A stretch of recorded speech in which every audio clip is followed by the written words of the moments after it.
that would give our students an opportunity to benefit from the industries and those professionals and those experts in those fields.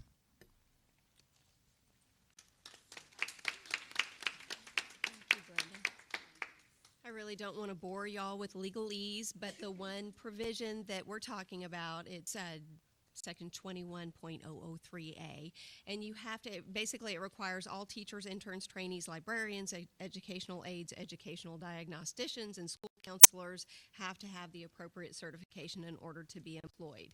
The way that the District of Innovation Plan works is you exempt from that law, but then you write down to your policy all of the positions that do require certification, or alternatively, which ones don't. In this case, those are defined in the plan, the hard to fill, CTE, world languages type positions. So even though we're exempting out of that whole subsection of the law, that's not the intent of this plan. She did a great job laying out all the protections that are in place. They're in the plan. The plan, if approved, would be a binding legal document, and so the district would need to write those protections into policy. This is one of those provisions that would take a lot of looking at, a lot of involvement on the part of stakeholders to make work, and so it would be triggered by local policy. Certified teachers, as she said, would be given priority. Criminal history checks are an absolute. Those we have to do. So, you know, I know some people were like, wait a minute, what does that mean? But no, that is something that is absolutely a must do. One question that came up is, well, you're talking about world language. What about bilingual teachers? There's a whole separate law that deals with bilingual teachers, so that's off the table. It would not apply to bilingual teachers. And then there was one other thing I wanted to add. Oh, well, the stakeholders in the committee that's drafting that policy, they would be in charge of listing the qualifications, defining those positions that would be open to this innovation. So.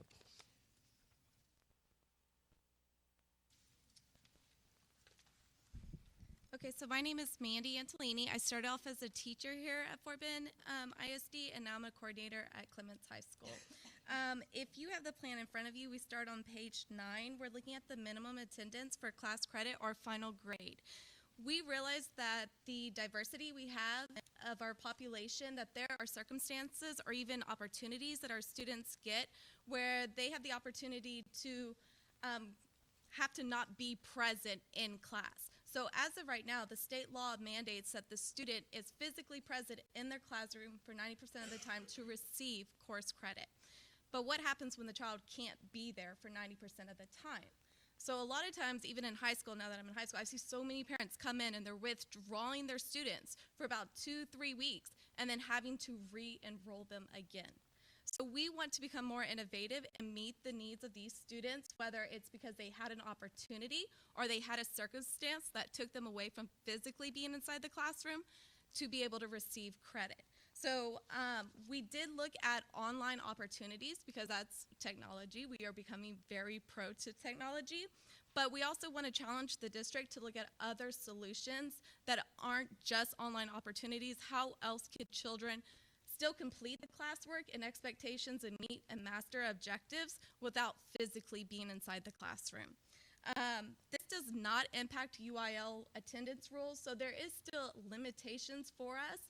But when we look at other school districts that have also thought of doing this, there is the challenge of funding, because we know that that's the biggest thing is the money.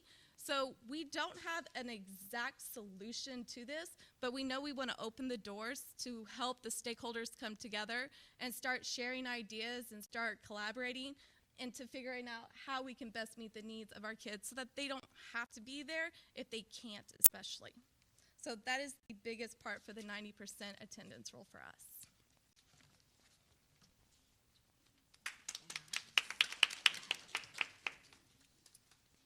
So So the 90% rule, as she said, it requires you that you're in your seat 90% of the time. It's interesting because compulsory attendance always applies. Charter school district can't opt out of that, and it would apply in this situation. But for truancy laws, you can have an excused absence because you're sick, because you went to a funeral, because you had to take care of a family member or a child. Those are excused absences. However, for the 90% rule, those are not excused absences. So we're looking at those situations where you have a kid who might have to work to support their family, or y'all know the stories. There are situations that come up. So it would be narrowly drafted to best serve the needs of those kids. How can we individualize those kids who might be our most not fragile, the ones that we might lose. So this is one of those provisions that would be narrowly tailored to ensure that funding is not completely at risk, that we're not encouraging kids to just go to Tahiti for 3 weeks. This would be something that the district would need to look at, and the stakeholders would need to look at to narrowly draft, but also to help out those kids who need our help the most.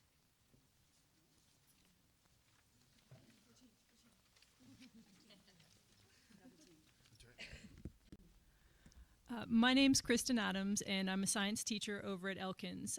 You may notice there are no more pages, so we're on page 976. So if you want to find what we have to say, that's where it is. So the first thing is, it was a huge honor to be asked to be on this committee. It was really fun to work with people. There were students, community members, other teachers, some administrators. There were just a whole different population of people representing our district, talking about what matters, our students.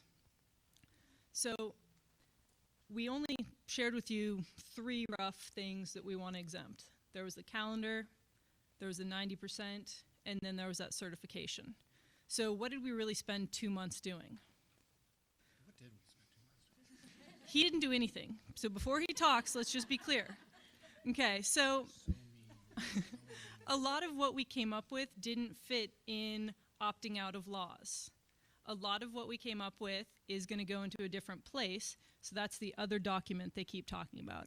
We worked a lot on all these different things, and we want to make sure we do the appropriate thing with them. We do not want to just open every single law and say, hey, let's see what happens if we have no laws over the schools. Okay, so we're very deliberate about the ones that we chose, and we didn't just drop ideas that wouldn't go into the laws. We really deliberated over them and figured out what would go best. So at the end of the day, we all came together as a committee, and we tried to do what we felt. We held hands and we sang. We tried to do what was best for all students. So I hope when you're looking at this, you'll take that into consideration. And we are happy to answer questions, and the one male will speak as well. Well, I can now speak. I think one of the things that, for those that kind of want to, I want to paint a little bit of a picture of that room. You have an awful lot of people who, we've said there were teachers, there were students, there were community members. I'm from the Fort Bend Education Foundation. I also have three kids in the school district. But imagine a room full of alphas. A room full of people who have their own thing, like the things that they are unbelievably passionate about. That's part of that job. It's really 2 jobs. The first job is to look at what we can do, and then look at what we think we should be doing. So this is the can-do part. These are the things that we can opt out, but it's kind of like this is the learner's permit. It's not a license. We can't drive. It is simply stating that we want to drive sometime in the future. So we have to have, from here, once we say we want to drive, if you all say we want to drive, now it's up to everyone here to make sure we can get our license. Make sure that we understand all the rules going in, all the things that, the unintended consequences that may be out there. So that's the one side of it. The other side of it is this other document that will not get lost. That were all things such as blended learning, digital learning, things that teacher compensation changes. There were a whole host of ideas that did not fit in this side of it. That document, my thing is in that document. And so that's just as important. So for the community members that are out there, please look at both things. What we did in that committee, we're all very proud of. It's an incredible group of people. But it's like a big funnel. We put everything in the big funnel. It comes down. These are the things that are out there. So what you're going to be tasked with is, do we have the ability to be innovative? Do we have the ability to just opt out of these things? Nothing happens, correct me if I'm wrong, nothing happens until we put something to replace it. So you're not voting on a replacement. And I think sometimes in social media, people go crazy on different things. It's very important that this is a step. That's it. It's not the answer yet.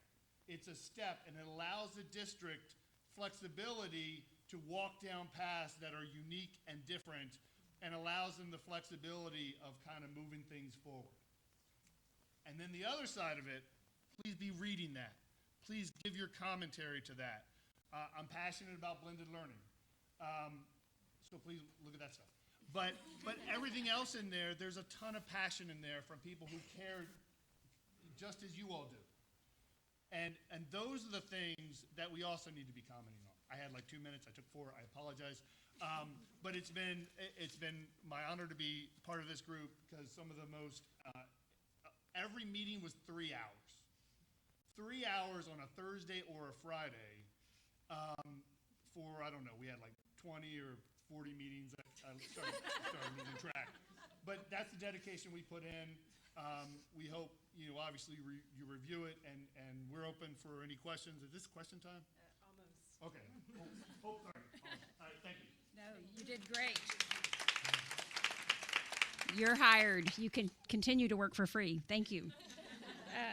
So we've said a lot, and you've got a document in your hand that you've been hopefully following along, jotting down your questions. We're about to open it up for questions. But before we do, let me just summarize what we just shared. And Chris basically said it. You've got a local innovation plan in your hand that you've got to consider and take a vote on, which would require majority approval. But we're basically putting 3 things into play. Part 1 of the plan is all about the calendar, and there are 4 exemptions in play there. And the only exemption for the calendar that we could take pretty immediate action on is altering that first day of school. And Dr. Whitbeck's calendar committee is out there, and they're ready to roll should you vote and this get all the way to the board and get approved. The second part of the plan was about the teacher certification. And you heard how passionate they were about protecting the teachers. I mean, I was a teacher. I'm married to a teacher. We understand how critical it is to protect the teachers, but we also realize the reality of the shortages all across the nation, and particularly in secondary with career and technical education. We have vacancy right now, today in Fort Bend ISD, we have classrooms and kids in classrooms without a teacher in CTE.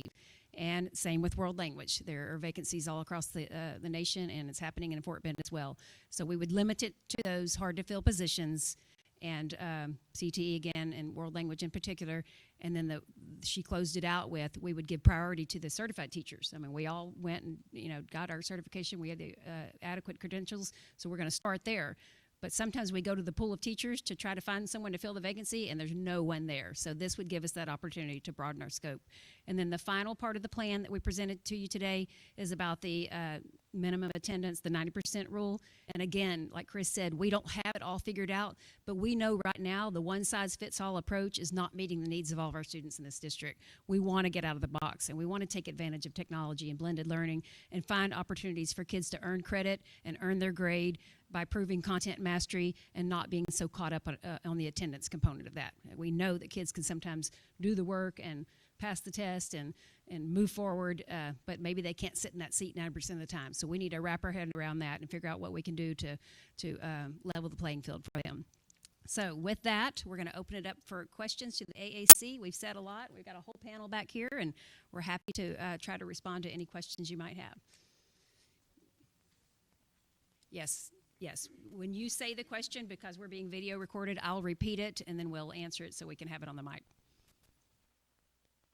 Okay, question. Where's the other document? The document that we've referenced tonight is, all my stuff's falling off of here. Let me explain what he means by that, or what we've all alluded to. The document that's called the Local Innovation Plan is in your hands right now. That's the one that the Local Innovation Committee was charged to develop. That's the part of the process. It's got to go through all these channels, ultimately getting to the board for approval. All the other stuff that we're saying, we're actually still compiling it because they're still weighing in, if you will.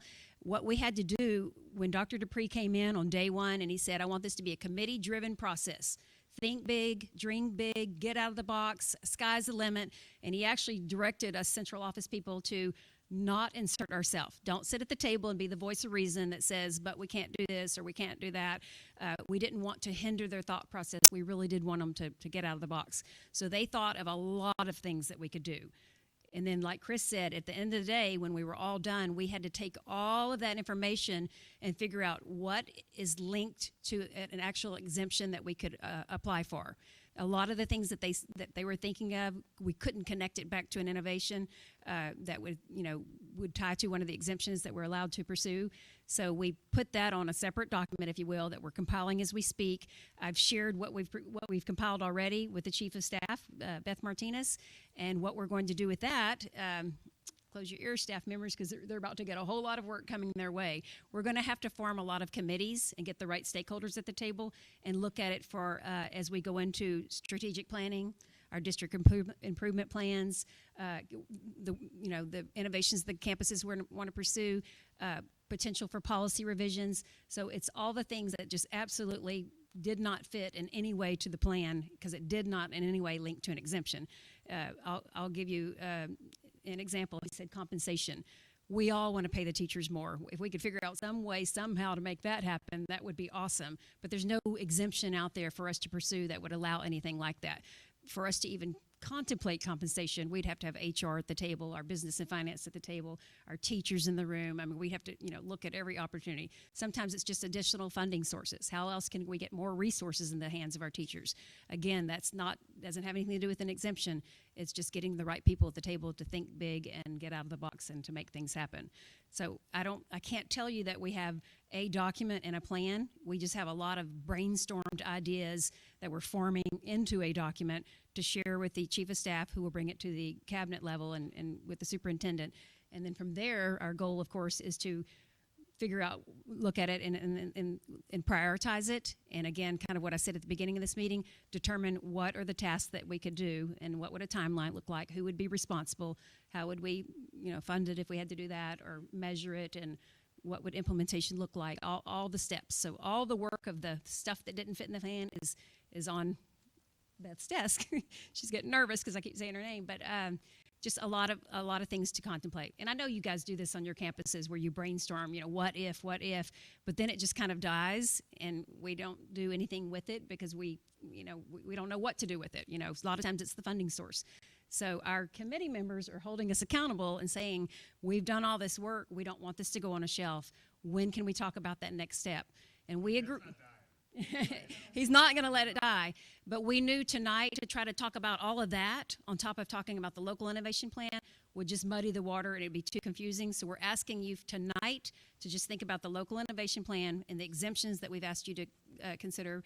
And then in subsequent meetings, another day, some of you hopefully would be willing to sit on some of these committees to help us get out of the box and think through some of that. Great question. Yes.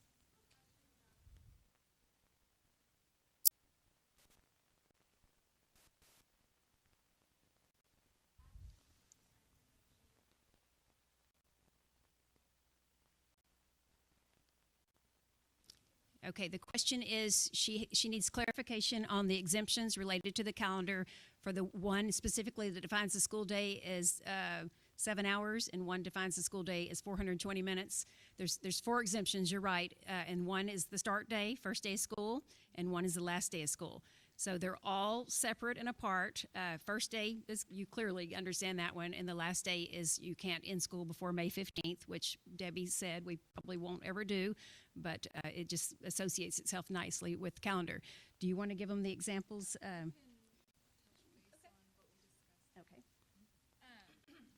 So in regards to the length of the school day, we never discussed adding or taking away time from our current school day. But one of the things that our parents and our teachers were passionate about was and some of our campuses are already doing this, orientation for our kindergarten, 6th, and 9th grade students. That gives them time to acclimate to their environments, get to know their schedule. And for a day where we might need an orientation, we could call that a school day if we exempted from that. So we did not have anything that going forward we were set in stone that we wanted to change in regards to the number of minutes in a school day. However, if we wanted to have some of these innovative ideas going forward, that was an exemption that needed to take place to open the door for that in the future. And it wouldn't take place right away.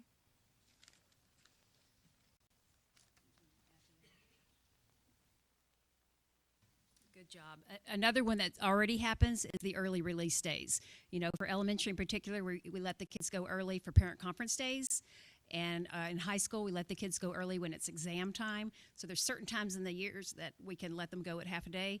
But what you may not realize is the state requires us to file waivers. And we have to go through this whole process, and they limit the number of times you can do that, or it impacts your funding. With this exemption, we don't have to go through all those channels. It would allow Dr. Whitbeck's calendar committee to build that in and make sure it's reasonable and everybody agrees with it. But I think our parents and our elementary folks in particular really enjoy the parent release days, and I know secondary really likes to take advantage of those early release days during the exam time. So those are good examples of that as well. Yes, ma'am.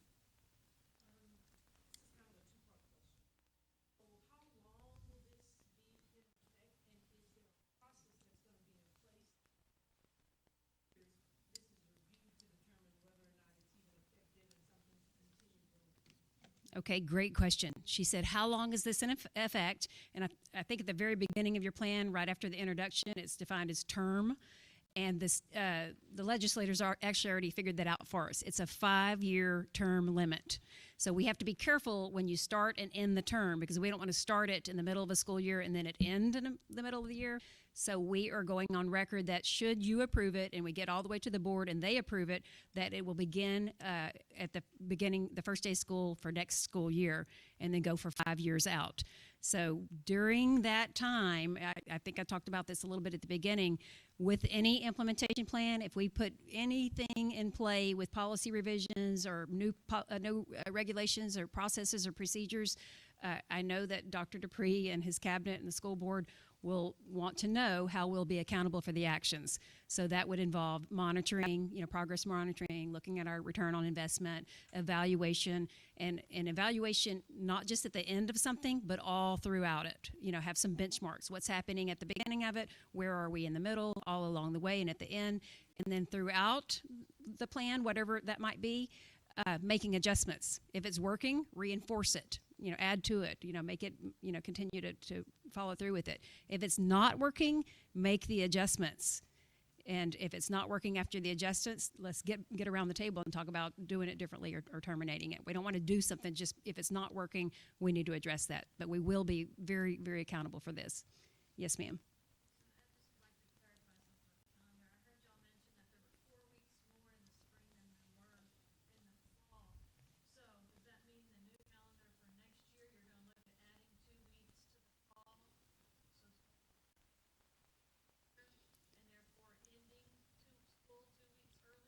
Okay, her question is regarding the calendar about if we alter the start date and trying to balance those semesters between the fall semester and the spring semester.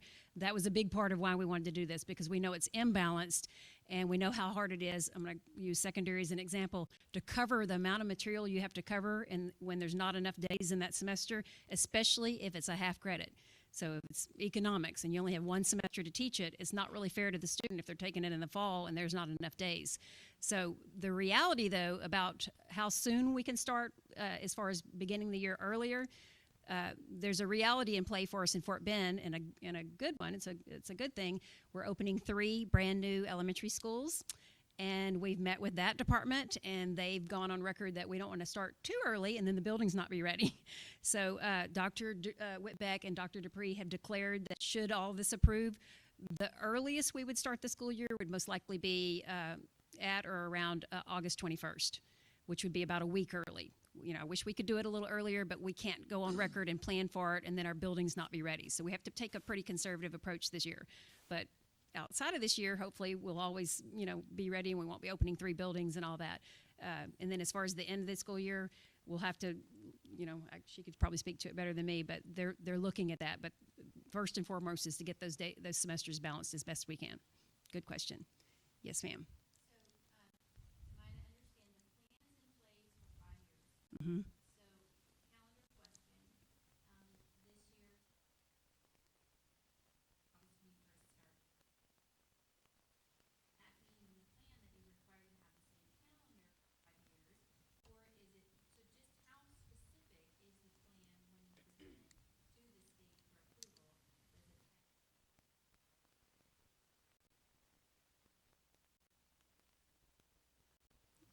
Yes.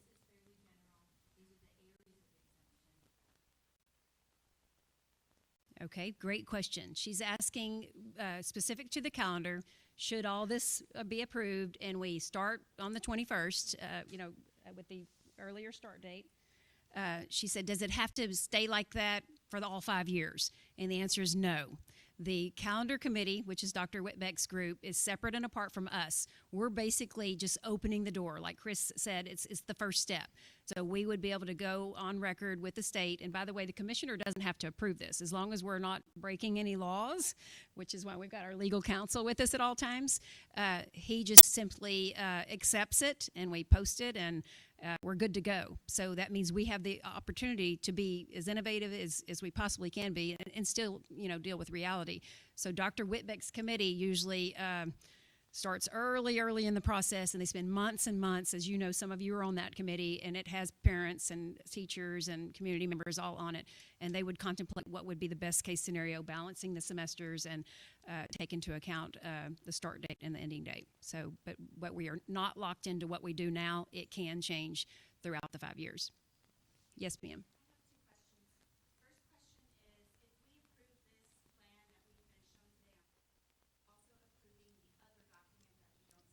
Okay, let me answer your first question first. She said her question is, are they approving the plan that they've got in their hand today that's called the Local Innovation Plan? And are they also approving the plan that we keep referencing with policy? Okay, I'll answer it in 2 ways. We're asking you, yes, to approve the Local Innovation Plan that you have today that we've been explaining to you. But the other document that we have not provided to any of you, not even our staff, is because we're still compiling all the feedback from our Local Innovation Committee. We're not asking you to take any action. You're not approving it. You're not doing anything. In fact, we're not doing anything with that other than telling the Local Innovation Committee members, thank you for your hard work. We've written it all down. We promise we're not going to put it on a shelf and file it away. We promise that once we can get past, get this part of the Local Innovation Plan up and running, then we have to get busy convening task forces and identifying our stakeholders and figure out what it is that we're looking at and in what order, and get our timeline and all that established. Take it like a project management approach. Yes.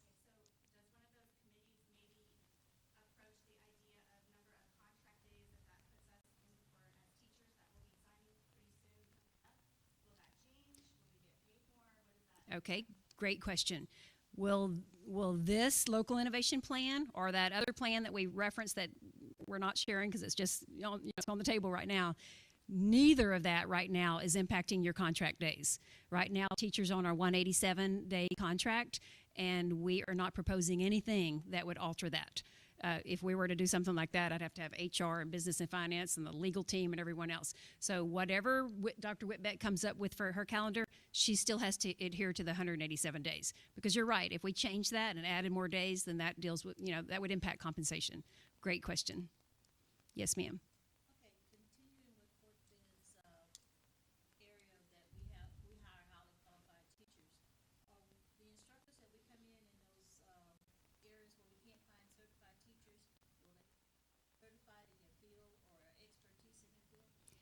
Yes, the question is for those hard to fill positions that we've talked about, if we're trying to be innovative to allow people without a certification coming into it, it's going to depend, and that's one of those committees we'll have to work with HR so that we can really make sure that our policy is narrow and very specific. I'll give you an example. We offer welding classes in Fort Bend ISD, and a lot of welders may or may not have a 4-year college degree. but they have the proper credentials and certifications to weld, and that we believe that we could bring a welder into a career and technical education class and they could teach our students to weld, and then our HR team and our professional development team could come in and help them with pedagogy, classroom management, all the teaching side of that. So the burden would be on Fort Bend to train them, support them, develop them, monitor them, and be responsible for them. But they would be bringing that skill set in that we can't fill. I'll give you another example. Someone used the example of an engineer. Maybe there's a retired engineer in our community that has a 4-year degree or a doctorate even, and maybe they want to come into our school system and teach an upper level math class, but they never went to acquire their teaching certification. Well, our HR department could work with them too and go an alternative certification route, which I know a lot of our teachers do, and they're quite successful in the classroom. So we would ensure that we'd help them to get their proper credentials, and we would be responsible for training and supporting and developing them and mentoring them. I think it's important to point out, you all are voting on giving them the opportunity to walk down that path. You're not defining the path. You're saying, okay, we recognize the problem, now go develop a solution, but we're giving you the opportunity to develop that solution. Right. Let me repeat that because I don't know how this mic thing works with our video guy, although Chris is very loud. Chris, what he's saying is basically he is 100% correct. We're not asking you to get down into the details of what would this look like and how are we going to train teachers and how's HR going to sit around the table and figure out contracts and all. We're just asking you to consider approval of the plan so that we can begin the discussions. Because we can't sit around the table with HR right now and talk about hiring teachers without appropriate credentials because the law prohibits us from doing that. But if you approve this, that opens the door. We can sit at the table and we begin the process. So this is just the very, very beginning. Besides the calendar, we can pull the trigger on it fairly quickly. But all the other stuff is going to require a lot of work. That'll be our next steps in all this process. Yes, ma'am. It's 2 questions, so I'll ask the first one first. You keep referring to stakeholders, which I'm totally in agreement with, and I know that there are obviously steps that need to go before you get the stakeholders together. But what do those stakeholders look like? Meaning, are you going to be asking teachers, paraprofessionals, staff, administrators, parents, etc., into these stakeholder meetings in order to have a say in what the plan looks like? Okay, her question is about stakeholders because we keep mentioning bringing a stakeholder to the table and have a voice in the plans that when we go forward. The profile of the stakeholder is actually what she was saying. Depending on what the task is at hand and what the conversation is, that would somewhat define it. But we want it to be as broad and comprehensive as we possibly can. We're usually very intentional when we're looking at task forces because we know we need to have representation from the elementary, middle school, high school, and then we try to get representation from different content areas. They all bring in a different perspective. Parents bring in a wonderful lens because they see it from that side of the table. Our community members that may or may not have kids in our schools are directly impacted by the decisions we make in the district. And then our students. It's been wonderful having students like Queen on the committee because they see it from a whole different viewpoint. So depending on what it is, I know lots of you are on lots of committees. So if it's something that's absolutely not relevant, we wouldn't bring you into it and waste your time. But if we think, and we'll vet it, who wants to come forward, then we would do so. Another thing that we're very intentional about is making sure we have every side of the district represented. We have a 74,000 student school district, and geographically we are tremendously large. So we know we always need to get every side of the district at the table because everyone has different needs and wants and desires. So just as comprehensive as we could possibly get it. Okay, so then that kind of leads to the next question. My understanding, and please correct me if I'm wrong, because that's some favor at the end of the day, but my understanding is that we're approving for you to go forth to make the plan. Is that correct? Yes. Okay, her question is, we're asking you to approve us to go forward to make the plan. Yes. Okay, so then, once the plan is made, are we then going to be able to review that again? Because then what if we say yes, go for the plan, but then there are issues in the plan that we don't necessarily agree with? Like, I don't want to say yes now to making a plan, and then the plan is made, and I said yes, but I didn't approve that. Right. Okay, her question is, let me paraphrase it for you. She's a little reluctant to approve a plan blindly and then it get down further down the road and say, wait, that's not what we signed off on. So I'm paraphrasing her. So that's the reason we've got to have the stakeholders at the table and see it through. Because I know I've been in those situations before when it's all said and done and then suddenly it changes. We don't want that to happen. So when I said earlier on, and if you think from like a project management standpoint, there's almost a process to it, identifying the stakeholders, defining the profile, who's most relevant to the conversation at hand, identifying the task, determining the priorities, establishing a timeline, looking at what implementation would look that, depending on what's in play there, and then having that monitoring and evaluation piece. But before it gets to any part of approval, we would have to have buy-in from that committee. If you can't establish the buy-in, then the implementation will fail. There won't be fidelity behind it. We know that, we know that firsthand. Yeah, you're asking you to vote yes on a local innovation plan that allows us to seek those 6 exemptions so that we can start the work of a plan. There is no hidden agenda except for what we continue to say. It's highly likely, should this approve, that we will alter the first day of school. And the only reason we feel so confident to say that about the calendar is Dr. Whitbeck's calendar committee has been working for months and months. When they started this process. So we feel she's adequately prepared to take action on that. All the other stuff, it'd be very premature for me to say I have figured out the 90% rule or that we're ready to do anything with alternative certifications. Those are too important to rush into. So it's going to take time. Yes.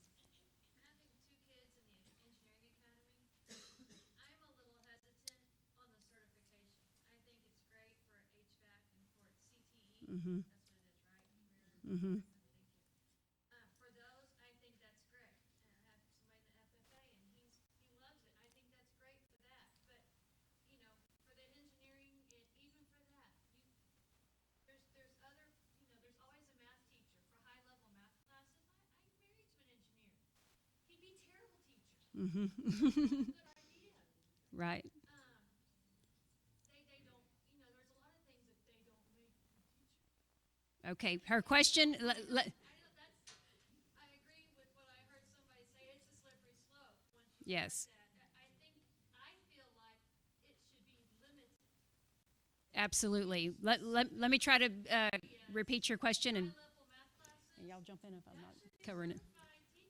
Okay, her question, and there were a lot of comments, so I'm going to paraphrase, so correct me if I'm wrong. It was more of a concern about the certification piece, that we need to be very careful because just because you have a skill set doesn't mean you can stand in the shoes of a teacher and teach. We all agree. And actually, Glenda said that.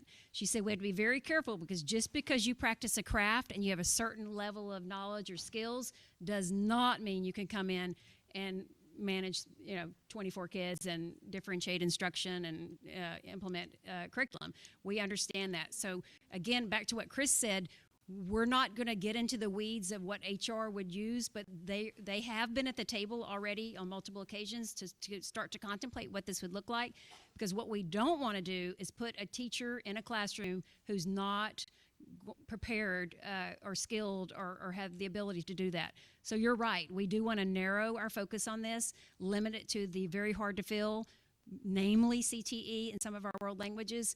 But there are occasions where people leave the non-teaching sector and go through an alternative certification route, and they have to acquire the same exact credentials as you. Go through all the content, the classroom management, all that, and plus the burden's back on us to provide professional development. But we agree with you.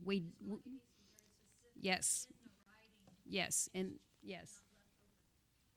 Also, when we were You want to take the mic? They're recording us. Sorry.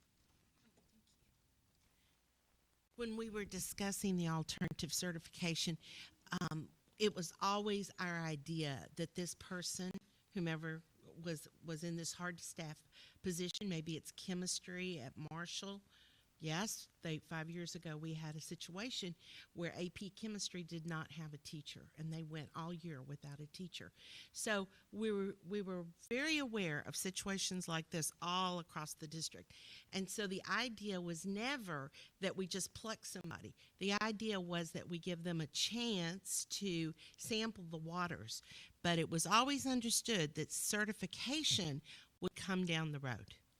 There would be pedagogy they would learn. There would be, a mentor program that would guide them. But it was to recruit those people that seemed like they were prepared to dive in, and then to work with them to get alternatively certified through Fort Bend's plan. Thank you, Carrie. In the back?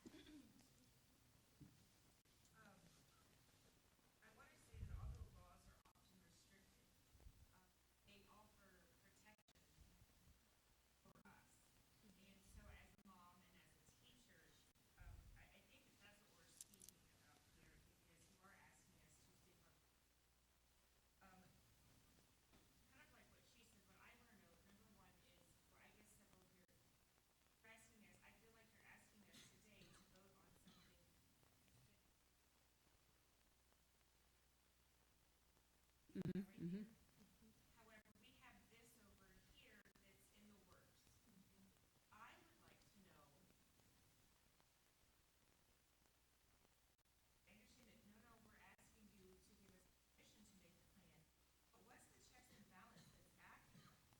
Mm-hmm.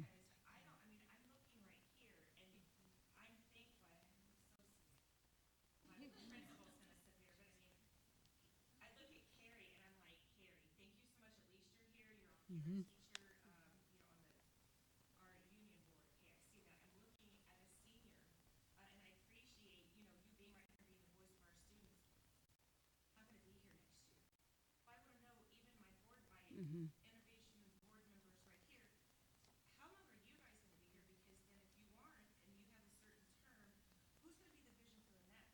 Mm-hmm. Mm-hmm. Can you repeat the question?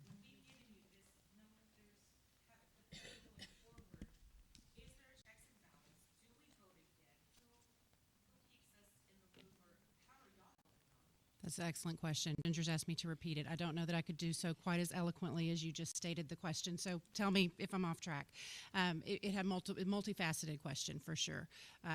So in the approval of the plan, hearing conversation about other ideas that were shared by the local innovation committee, how is staff being held accountable, and how is that transfer of knowledge through the next 5 years going to occur in the areas that these innovations impact or these exemptions impact?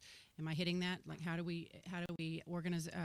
How do we historically memorialize this so that the practices continue? And how are we held accountable as staff for ensuring that we're following the processes for doing so, or the restrictions and the parameters that have been put in place by the local innovation committee? Does that kind of capture your question? Checks and balances. Okay.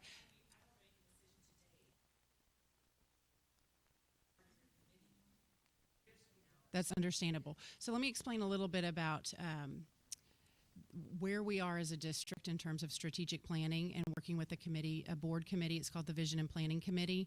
And a lot of the work coming out of that currently is a comprehensive needs assessment, part of that continuous improvement and strategic planning cycle. And so as the local innovation committee started their work, probably, and y'all correct me, jump in, the first 2 or 3 meetings, a lot of the conversation around the tables from the information that was shared at the final stages of presenting the actual innovations or the actual exemptions that they wanted, the information that came about was, we finally got to the point, I think Chris said it, where, and by we I mean they, that this doesn't apply to a law, or this doesn't apply to an exemption, but we really need somebody to think about this at the district level. Like, we really need people to take charge of blended learning and give our kids some opportunities that are outside of the box in terms of using technology and moving more away from that traditional instructional methodology.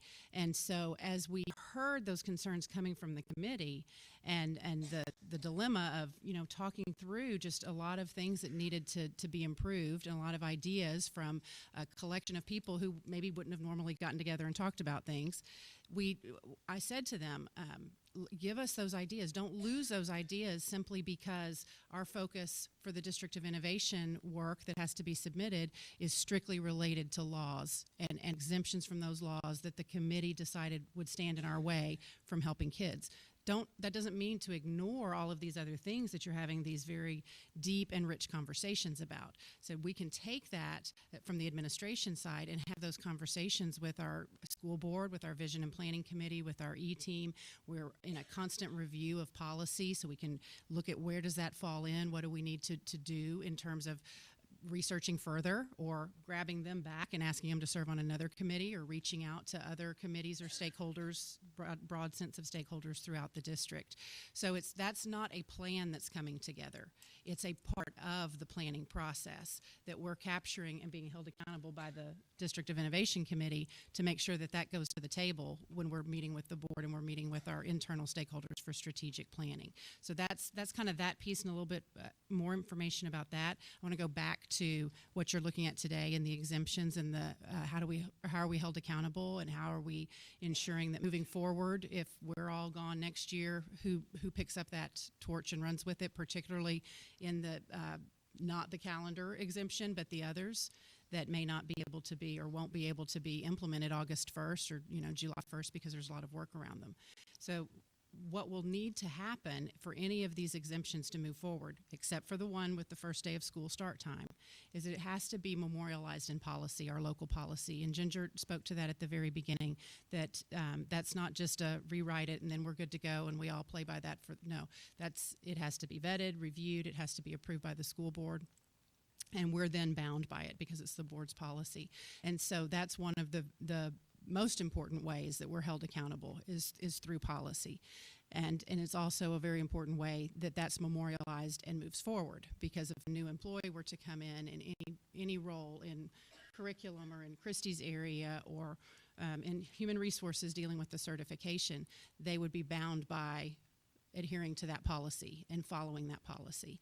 Now, underneath that policy, or in support of the policy, we have our administrative regulations. And that's a piece of this planning process as well, because that's where our processes live. And we're in the midst of reviewing that. Many of our administrative regulations are in need of update. And so we're in that continuous comprehensive review process as we've been doing with our policies recently.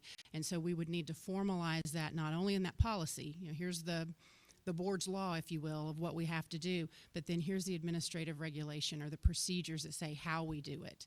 And so if I'm going to use the certification as an example, and the credentialing committee, I'm not sure I'm using their terminology correctly, but the group, we're bound by the parameters in that plan. Like Debbie shared with you, we're bound by that plan should the board approve it. And so it's not great ideas that, if we could, we'd have done it that way, but we decided it was easier to do it this way. If they've put a parameter in place or a stipulation in place, then we have to follow what the local innovation committee has said.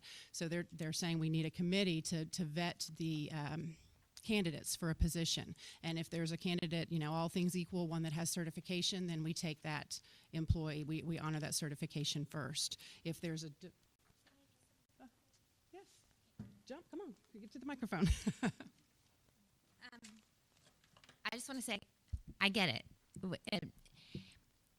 We painstakingly worked on the document word for word, making sure that we were not letting anything fall through the crack in the wording.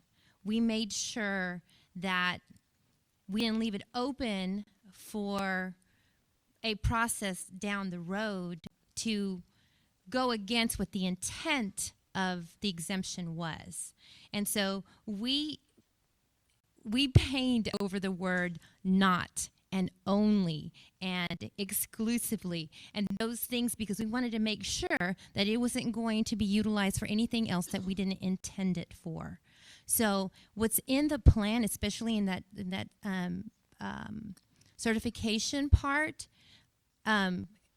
we looked at very closely to make sure that our certified teachers were not compromised, because that's extremely important to me and to all of our teachers. In being a representative of the teacher union, it's extremely important that we're protecting our teachers, the ones that are already certified and working and have, gone through the certification process. We wanted to make sure that none of that was compromised. We were only looking at making sure that just those areas that were hard to fill, that you could be creative around those.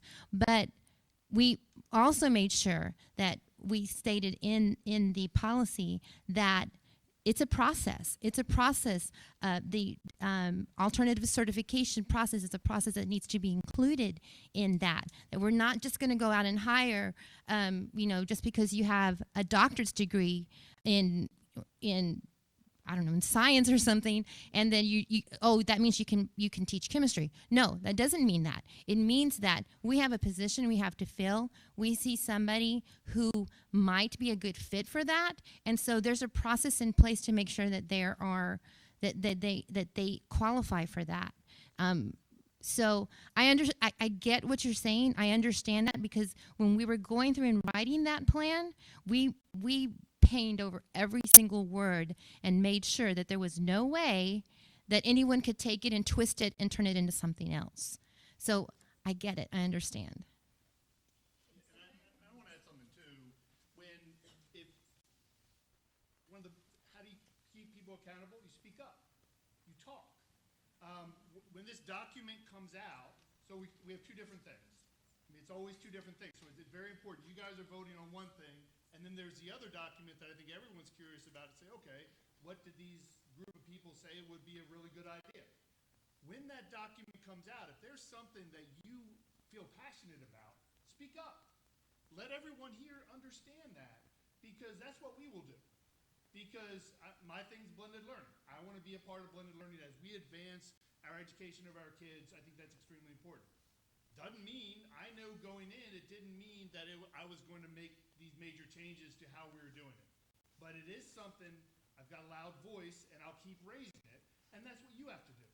If there's something in here, what this innovation allows us to do, everyone talks about wanting to improve people's education, but yet they don't want to give the tools to do that.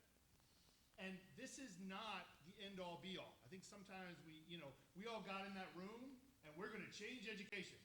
We knew we weren't going to change education, but we were going to have a say in what happens next. And we were proud of that.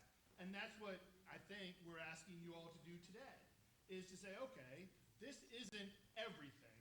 This isn't the final thing, but it allows us to actually do something different than what is being forced upon. I don't want to get political, but it allows us to do something different, and that is what we have to be doing for our kids, in my opinion.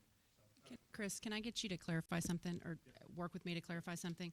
That this plan is not going to change.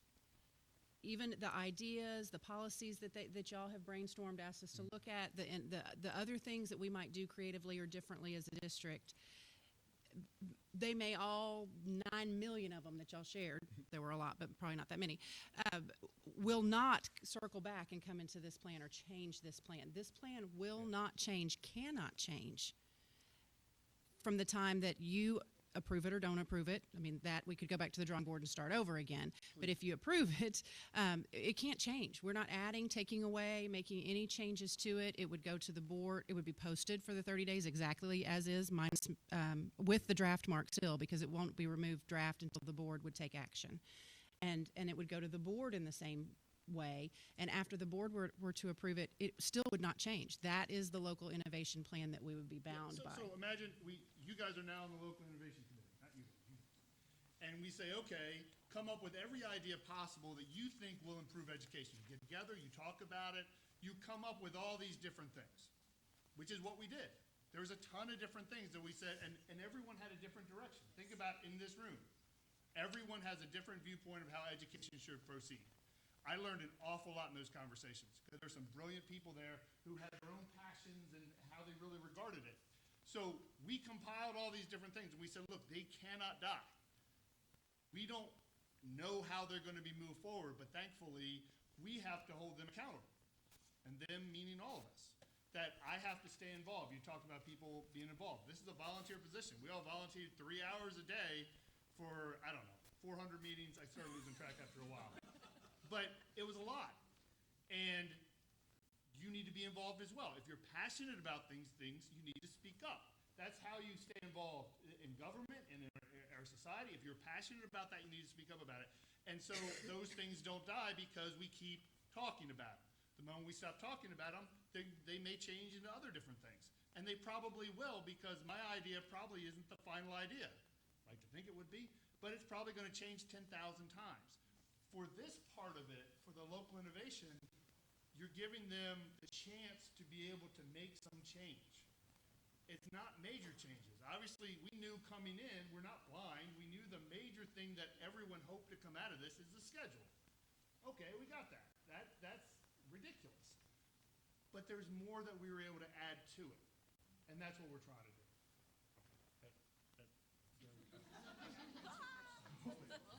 And all the hands go, we're going,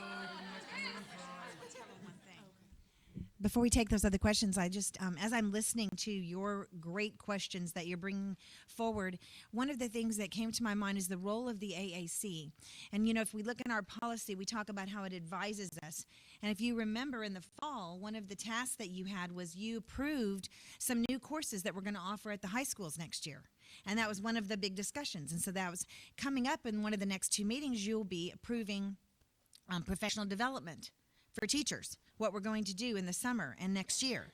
So that's 2 big things. But that's not limited to that. And I'm thinking as we work collaboratively, there would be no reason why we cannot add to the AAC an update on where the local innovation committee is going and what's happening, and then listen to your thoughts and your feedback, and then we go from there so we can work together as a team. So I wanted to bring that forward, and I don't know if that lowers your level of concern, but I think, you know, we didn't know what you were going to be thinking, and maybe that's a good idea. So am I seeing nods that if that were to happen, you would like to be involved and have updates and maybe be able to participate in some subcommittees if it is of high interest to you? So, okay, I'll turn it back to them, but I did want to bring that forward. And so one thing, I'm kind of jumping ahead. I'll get you. Just hang on a second before I lose my thought, which will be quick.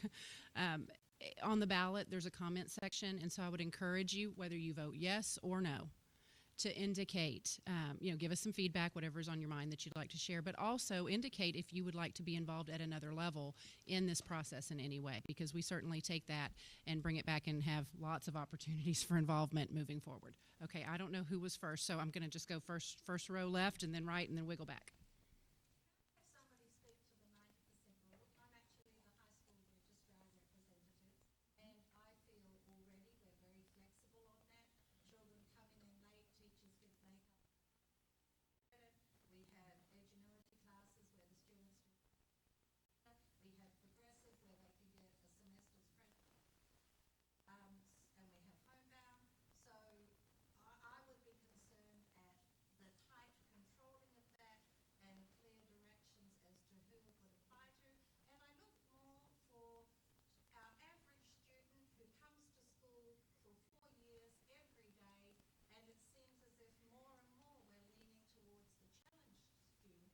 And I wonder if we're going to come up with some innovative ideas so that the likes of our young little queen, if she wants to get through in 3 years, she can, because she gets the opportunity to do some of these other things.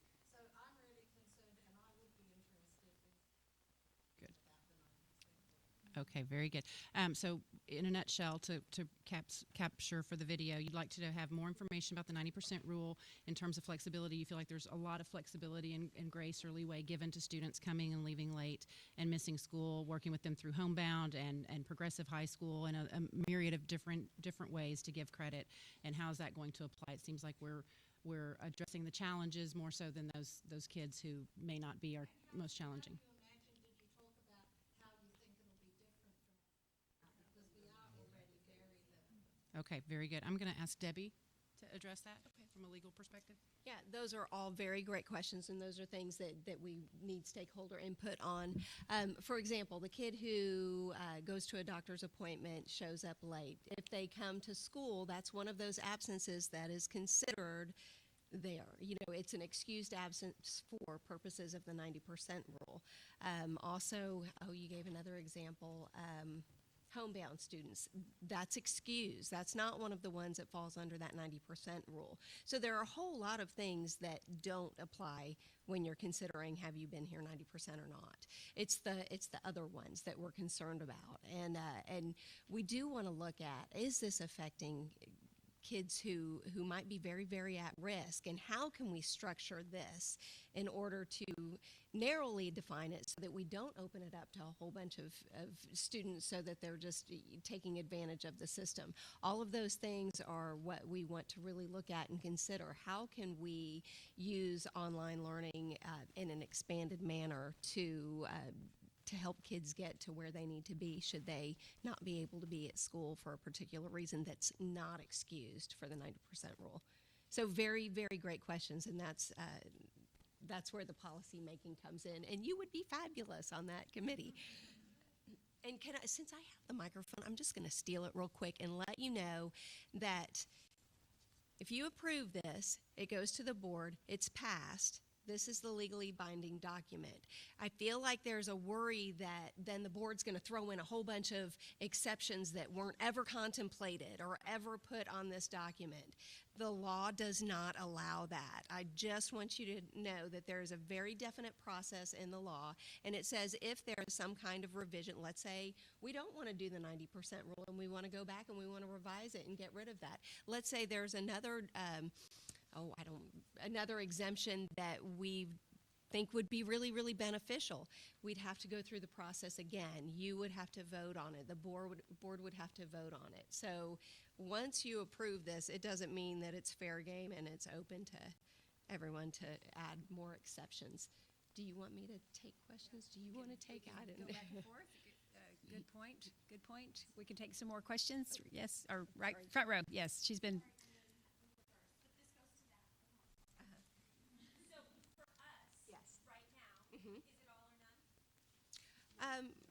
Well, okay, can I just, so you have the ballot. If you don't like a provision, then vote no and write down why. Essentially, yes, it's all or none, but please tell us if it's no, why? And, maybe we can go back and fix that. Yes, if you were to vote no, because it is all or none. So if we don't have a majority vote tonight, then we'll reconvene the Local Innovation Committee and start the process over and just extend our timelines if needed. But I just want to reiterate what she said. If you approve this and then we post it for the comment period, we're not going to change this. This exact plan will go forward to the board, and then they will approve it as is. If the board doesn't like it, they will vote no, and then we'll go back to the drawing board, start all over, and come back to you. Yes.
Yes. Mm-hmm.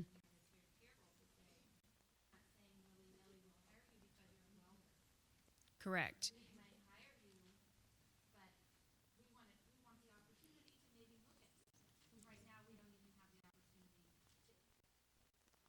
Okay. Let me try to paraphrase. She's basically saying that she feels a lot better after reading the way we put it into the plan, and that we're not lowering our expectations for who we might hire. You still have to be highly qualified. Again, we would have to develop a plan with the HR team and some of you, if you're willing to sit on that committee, to tighten it ever so tightly so that we don't put anyone in the classroom with our most precious assets, our students, who's not highly qualified or prepared or supported or trained. So yes, there's a lot of protection, and I know Glenda and Carrie both spoke to it. We deliberated so much about the certification piece because we do not want to imply in any way that we don't value and recognize the teaching certification, but we just, again, back to the hard to fill, our heart goes out to all the kids sitting in classrooms without a teacher all year long. It's happening right now. So yes.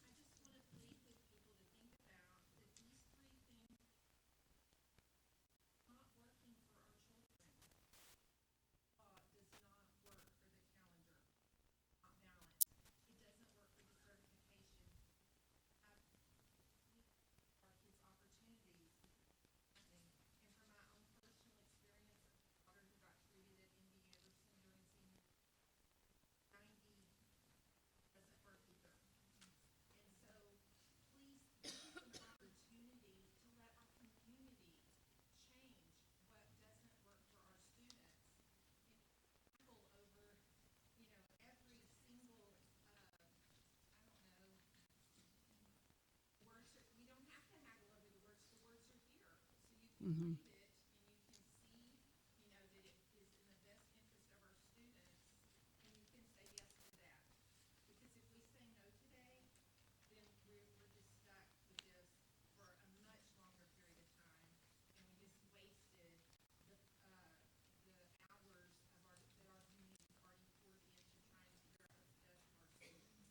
Okay, I'm going to try to paraphrase that because we have to do it for the sake of the videographer.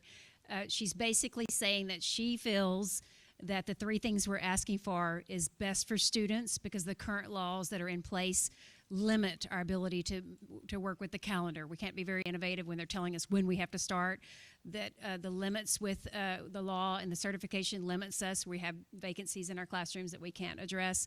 And then finally, the 90% rule. She had a personal experience with her own daughter that could not be in a classroom because of some illness.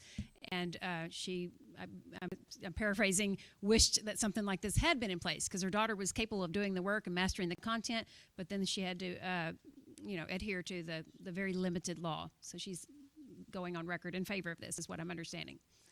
Yes, in the back.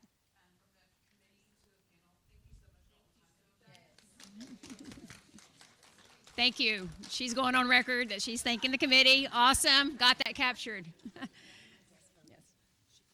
Several of you are asking about voting. I do just want to clarify. There are a few alternates here that I do need to vote. They are Renee, who's representing high school librarian, Fahmi, representing high school fine arts, and Kimberly, representing CTE at the middle school. So those alternates do need to vote. If you're an alternate other than that and your representative's here, then you would not vote today. Okay? Or you can come and ask me and I'll look it up. Okay? Go ahead. I think you have your ballots, so I'll be quiet for a moment after I say this so that you can stay if you'd like to know what the votes reveal, because we will count the votes. We appreciate your participation, and should it pass, hope that you will come to the community meeting.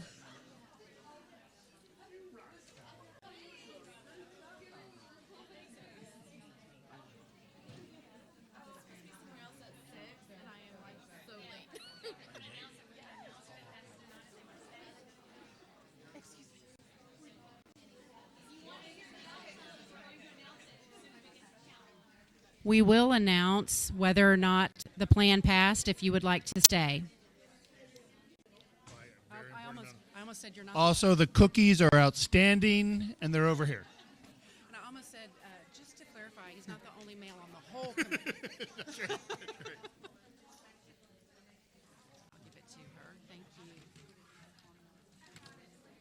As quickly as we can tomorrow. Yes. I mean, we've got to work through another department to get that up, but it's usually fairly quick, and they know they're ready, they're poised. So we'll get it up as soon as we can. Do you know where it is on the website? Okay, if you go to the front page, in the middle, it'll say District of Innovation. Click on that, or just search District of Innovation, and you'll get to the page. You're welcome. Thank you. Yes. Thank you. I want to make sure you get that.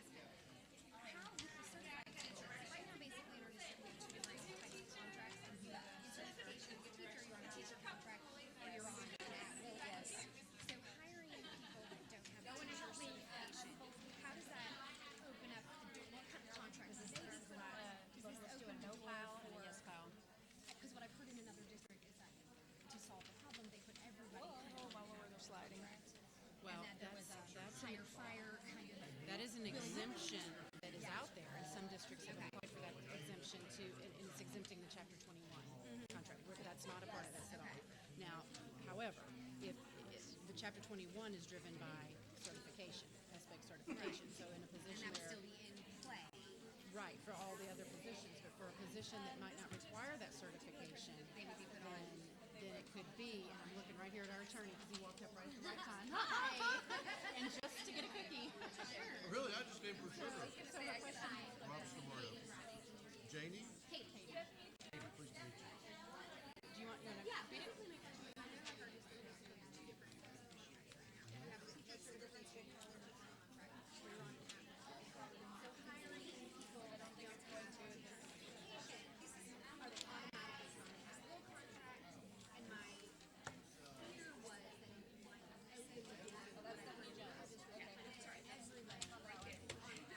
Yeah, I shared that was an exemption that was sought to get away from the Chapter 21. Yeah, we're not, this plan doesn't give us anywhere near to even talk about that. No, no, not at all. I mean, we would, if they're not certified, these people that would come in. We would be bound to put them on the at will because of the way. Right, we wouldn't, but we're certain, right, but we wouldn't intend to put anybody who's currently has certification under a Chapter 21 contract off of it. No, as a matter of fact, I really appreciated what Carrie said, is the goal, ideally, we'd like to find somebody and get them like an alternative certification track, so that these people could be fully integrated into the system of what we expect of educators. But because of the gaps we're having now, rather than leave those seats unfilled, it's kind of like this would be a way to kind of bridge the gap, so to speak. Just so you know, my point, I am on my CCR right now. We're on at will contracts because it's not required that we have. It's preferred that the teachers are Right. and I've had a lot of issues with that. I got 37. I counted it Lower twice. the bar. I'm just sticking them over there. And it puts us into a real tough position when we start on the hybrid. I remember the year that happened. Yeah, I mean, I'm almost how does it affect our compensation? Like I 10 years before I went into this, but that doesn't explain compensation now because the job title is written so as to Right. not Well, have a master's so it's degree, a- but that doesn't which I will not consider that because the job description. You Right see, now, I I was in mean, the same situation. okay, No, I finished. yeah. Yeah, and I guess it's, I don't know what my question is. Like, well, no, your question that's one is, of those things that I would like us to look at going forward, not being able to say things right now. But so I think if this plan is adopted, I think this person forgot to circle it. It sounds like she likes it because she said she'd love to be a part of the committee, this open whole up pack, and blah, begin to blah, but look we at can't assume, filling so we're just saying teaching no slots vote. with non-certified people, Okay, then yes. it will begin the opportunity to have the discussion about, okay, where else might we see innovation? Correct, And correct. are You would have there voted other had your places that we might had need an the exemption from? representative not show Okay, up, but we'll we're look glad at that you're in 5 here years. because Let's- if that person now, moves let's do away this or and see if if that we can position make becomes sure that vacant, all then you become the gaps, there permanent, are no not gaps, just an all the gaps alternate. are filled with, being able to draw from a bigger pool. We'll let you know. I think typically Dr. Whitbeck's office invites the alternate and the representative just so that you can have that awareness and come when you can. So yes, you'll be notified. So absolutely. Okay. 37 approved, 2 no's, and 1 forgot to fill it out. So calling it a no vote. So Oh, I that's wonder if she passed. really meant to do that. I think she did it by. we're going to put you on the at will. Do you see where? Absolutely. So this whole She business clearly about, likes it. okay, She's yeah, we're gonna get an exemption So is that so that we can hire majority? somebody who's not certified. Yes. I mean, I know it's majority of this group, but does it fit that criteria? We needed that. We may still not have Okay, the so best should we- people until we adjust compensation. But we can adjust compensation without going, there's no state, there's nothing in the innovation plan that needs to speak to compensation is something we can address, like, okay, how are we gonna compensate? So we are changing the plan. We left his name off. We're putting it in. We go through that drill every year. Did you see how we have it posted on the website? I wonder if it's left off of that because that's where I got the, or it could have been. Qualified because you're not able to compensate. Can we have your attention, please? Just like the kids. Outside of education. If you can hear my voice, clap 3 times. If you can hear my voice, clap 3 times. If you can hear my voice, clap 3 times. All right. That works in a room full of teachers because we all act like the children too. All right. So we have counted the votes. And because Ginger has really been lead on facilitating this and removing obstacles for the group and putting in a lot of time, I will say, in getting that work done, I'm going to let her tell you what the vote is. Thank you. It takes a village. We were all involved. I was not a member of the Local Innovation Committee. Again, Dr. Dupree wanted this to be a committee-driven process. I've been in the district for 26 years, done every role, including teacher. So I was very intentional about not sitting at the table and influencing them because I'm often the voice of reason. But I was the go-to logistics girl. So I am pleased to report that this plan, local innovation plan, does pass with majority approval. So thank you for that. Thank you. We had, from what was turned in to us tonight, we had 37 people voting in favor, 2 voting against, and 1 were considering a no vote. They filled it out seemingly in favor of it, but they did not check yes or no, so we're just going to count it as a no vote. So again, 37 in favor, 2 against, 1 no vote. The local innovation plan does pass with majority approval. The next steps in the process is we will post this for the 30-day public comment period, and then we are on timeline, and we do anticipate taking this to our school board of trustees to consider approval on March 27th. But we will be back. I know you reconvene on, I believe, March 22nd. So that's music to my ears because we like to come and present and share and talk. So thank you for your attention and your participation today. Thank you. I do want to clarify one thing. Chris was the only male on the writing development team, not the only male on the committee. I just want to be clear. Great work, y'all. Thank you very much. Thanks for being here. Very good evening. It's late. Thank you very much.